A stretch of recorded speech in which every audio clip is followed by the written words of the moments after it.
नमस्कार, आप सभी का स्वागत है YouTube चैनल कुमार फाइनेंस पर। अगर आपको याद है तो मैं पहले के वीडियो में बता चुका हूं कि पिरामल ग्रुप के पास एज है ऑक्ट्री कैपिटल के ऊपर अगर इस बीड या इस रिजोल्यूशन प्रोसेस को फाइनलाइज किया जाता है जो DHFL का अभी बीड चल रहा है। हालांकि शुरू से देखा जाए तो ऑक्ट्री कैपिटल नंबर 1 रहा और वो हाईएस्ट बीडर रहा अगर टोटल वैल्यू निकाला जाए तो। वहां पे मैंने कुछ टेक्निकल ग्राउंड शेयर किए थे जिसके बेसिस पे ऐसा माना जा रहा था कि पिरामल ग्रुप के पास एज है डिस्पाइट उसका जो बीडिंग वैल्यू है वो सेकेंड पोजीशन में उसको लाता है। लेकिन 3 जनवरी 2021 को एक ऐसा न्यूज निकल के आ रहा है जिसमें ऐसा कहा जा रहा है कि COC इंटेंशनली पिरामल ग्रुप को सपोर्ट करना चाह रहा है और ये ग्रुप में कुछ लोग हैं जो चाहते हैं कि पिरामल ग्रुप ही इस बीड को जीते और फाइनली DHFL को वो एक्वायर करे। इसको लेकर ऑक्ट्री कई बार लेटर भी लिख चुका है COC को और जो DHFL के एडमिनिस्ट्रेटर है उसमें उन्होंने आरोप भी लगाया है कि उसके बीड को फेयरली मॉनिटर या ट्रीट नहीं किया जा रहा है और उसमें कुछ न कुछ कमियां निकाली जा रही है। इसलिए एक बार फिर से हम बात करेंगे इस वीडियो में DHFL के बीडिंग प्रोसेस के बारे में और समझने की कोशिश करेंगे कि COC के कुछ मेंबर्स कैसे सपोर्ट करना चाहते हैं पिरामल ग्रुप को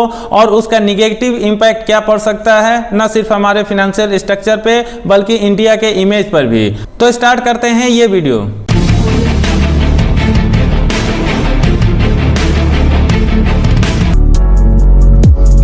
वीडियो में आगे बढ़े उसके पहले मैं बताना चाहूंगा टाइटन स्टॉक पे मैंने एक वीडियो बना रखा है। अगर वो वीडियो आपने नहीं देखा है तो जरूर देखें, उसका लिंक मैंने डिस्क्रिप्शन बॉक्स में डाल दिया है जिसमें मैं कंप्लीटली इस स्टॉक का एनालिसिस किया हूं और साथ ही बहुत सारे रीजंस भी मैंने बताए हैं जिसके बेसिस पे आप अपना डिसीजन ले सकते हैं टाइटन के शेयर में इन्वेस्ट करने के लिए। चीजें पूरी तरीके से समझ में आए इसके लिए मैं स्टेप वाइज जाना चाहूंगा और सबसे पहले आप लोग का ध्यान आकर्षित करना चाहूंगा 23 दिसंबर 2020 को जब एक न्यूज छपा था और ये मैंने हालांकि शेयर भी किया था अपने वीडियो में जिसमें ऑक्ट्री कैपिटल ने लिखा है एक लेटर DHFL लेंडर्स को या यूं कहें कि COC को, जिसमें इसने बताया कि इसके बीड को फेयरली ट्रीट नहीं किया जा रहा है इसलिए इसके बीड को फेयरली ट्रीट किया जाए और साथ ही इसने और भी एलिगेशन लगाया था कि इसके बीड को मिस रिप्रेजेंट किया जा रहा है और चूंकि ये विदेशी कंपनी है इसलिए उतना भाव नहीं मिल रहा है जितना पिरामल ग्रुप को मिल रहा है। अब देखते हैं दूसरा न्यूज जो 28 दिसंबर 2020 को छपा था जिसमें यह बताया गया था कि Piramal holds edge in battle for DHFL यानी DHFL के लिए जो बीड का प्रोसेस चल रहा है उसमें पिरामल के पास एज है। उसके कुछ कारण बताए गए थे। जो कारण बताया गया था कि 4th राउंड का बीडिंग जब कंप्लीट हुआ था दिसंबर में उसके बाद से कई बार रिवीजन हुआ और फाइनली 24 दिसंबर को पिरामल ग्रुप ने 38,250 का बीड वैल्यू दिया था जबकि ऑक्ट्री कैपिटल ने फाइनल बीड अपना 36,400 करोड़ दिया था। यहीं पे वो गेम खेला गया और जो ऑक्ट्री कैपिटल का बीड का वैल्यू है उसको कम दिखाया गया। ये भी मैं आप लोग को बताऊंगा कि आखिर इसके बीड का वैल्यू क्यों कम और कैसे कम दिखाया गया। पिरामल ग्रुप का 38,250 कैसे ज्यादा हो गया जबकि थ्रू आउट अगर आप देखें तो ऑक्ट्री कैपिटल ने हमेशा शुरू से ही सबसे ज्यादा बीड का वैल्यू दिया है और H1 बन के रहा है। ये बहुतों के लिए सरप्राइज की बात थी क्योंकि अचानक से इसमें ऑक्ट्री कैपिटल का बीड का वैल्यू कम हो जाता है और पिरामल ग्रुप के बीड का वैल्यू ज्यादा हो जाता है। अब हम जान लेते हैं कैसे DHFL के बीड प्रोसेस में पिरामल ग्रुप ने एज बनाया और साथ ही उसका बीड का प्राइस कैसे बढ़ गया ऑक्ट्री कैपिटल से। ये हालांकि अनएथिकल है फिर भी जानना हम सभी के लिए जरूरी है।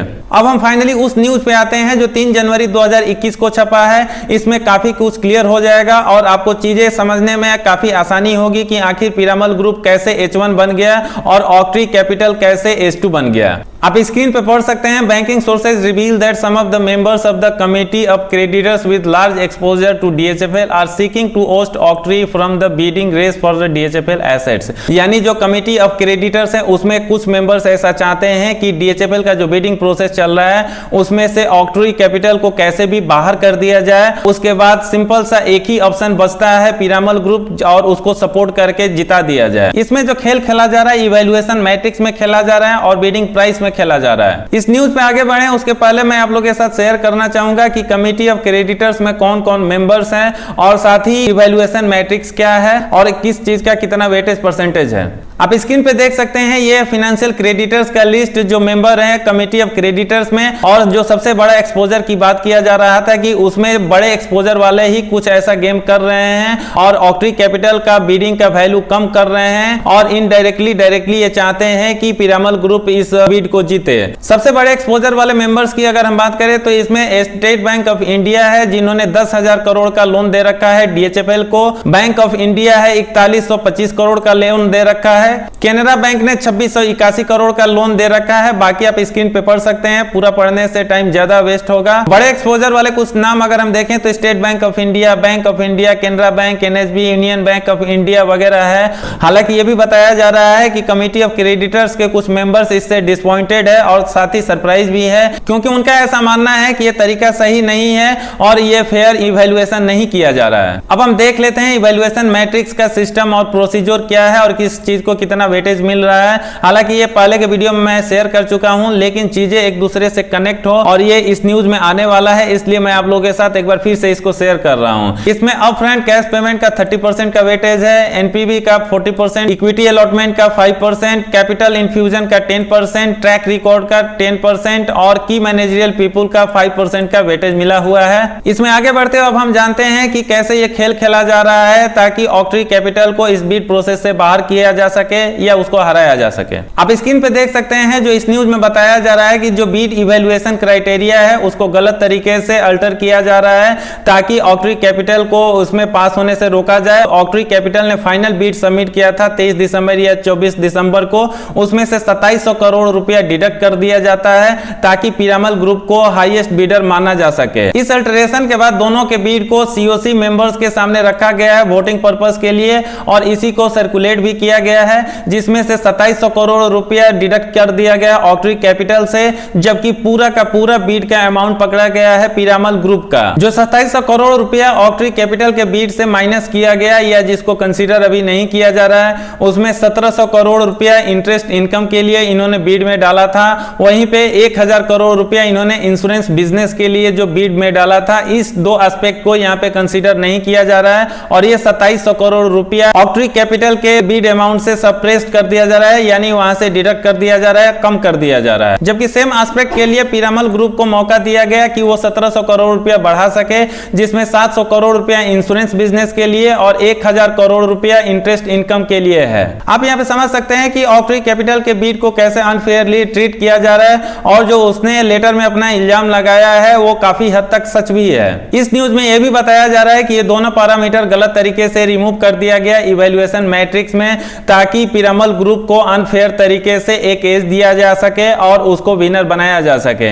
इसमें सीओसी के कुछ मेंबर्स ने कंसर्न भी जाहिर किया है और उन्होंने एक तरह से इंटरनली सवाल भी उठाया है ट्रांसपेरेंसी को लेकर। देखने वाली बात होगी आगे क्या होता है, क्या इसी बीड को प्रोसेस किया जाता है या फिर से अभी इसमें कुछ और सरप्राइजेज आने बाकी है। यहां पर जानना जरूरी है कि अगर इस बीड को फेयरली ट्रीट किया जाता और ईमानदारी से काम किया जाता तो ऑक्ट्री का जो टोटल बीड का वैल्यू है वो 1150 करोड़ रुपया एब्सोल्यूट बेसिस पे ज्यादा होता और 1500 करोड़ रुपया एनपीवी बेसिस पे ज्यादा होता पिरामल ग्रुप का जो बीड वैल्यू है उससे। जैसा कि मैंने बताया सीओसी के कुछ मेंबर्स इसको लेकर खुश नहीं है और प्राइवेटली इस बात को लेकर सरप्राइज है और साथ ही दुखी है कि इस तरीके से किसी को सपोर्ट किया जा रहा है और किसी को बाहर करने के लिए रास्ता तलाशा जा रहा है, क्योंकि जो वोटिंग होगा वो कंप्लीटली गलत और मिसलीडिंग इवैल्यूएशन के बेसिस पे होगा और इसमें शायद पिरामल ग्रुप जीत जाए, जैसा कि ये बीड का वैल्यू के हिसाब से हम लोग भी आराम से समझ सकते हैं। जैसा कि मैंने पहले भी बताया कि ऑक्ट्री कैपिटल ने कई बार इसको लेकर लेटर लिख चुका है सीओसी को, एडमिनिस्ट्रेटर को और लेंडर्स को कि इसके बीड को गलत तरीके से रिप्रेजेंट किया जा रहा है और फेयर ट्रीटमेंट नहीं दिया जा रहा है इसके बीड प्रोसेस को और पार्शियलिटी यहाँ पे की जा रही है।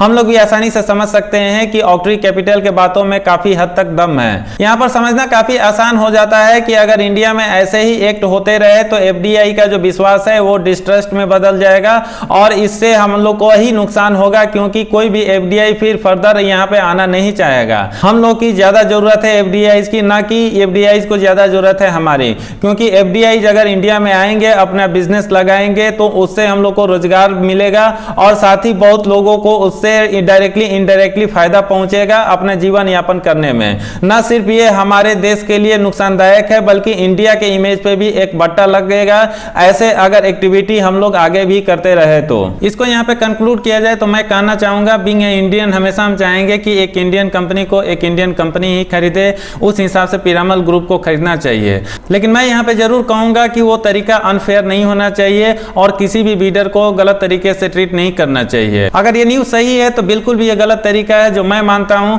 आप क्या सोचते हैं इसके बारे में? आपके कमेंट का मुझे इंतजार रहेगा। जाएगा। वीडियो के आखिर में बोलना चाहूंगा कि अगर अपने चैनल को अब तक सब्सक्राइब नहीं किया है तो चैनल को सब्सक्राइब करके बेल आइकन का बटन जरूर प्रेस करें। इस वीडियो में इतना ही। ये वीडियो कैसा लगा कमेंट करके जरूर बताएं। अगर वीडियो पसंद आए तो लाइक और शेयर करना न भूलें अपनों के साथ, अपने सर्किल में। पूरा वीडियो देखने के लिए धन्यवाद। जय हिंद।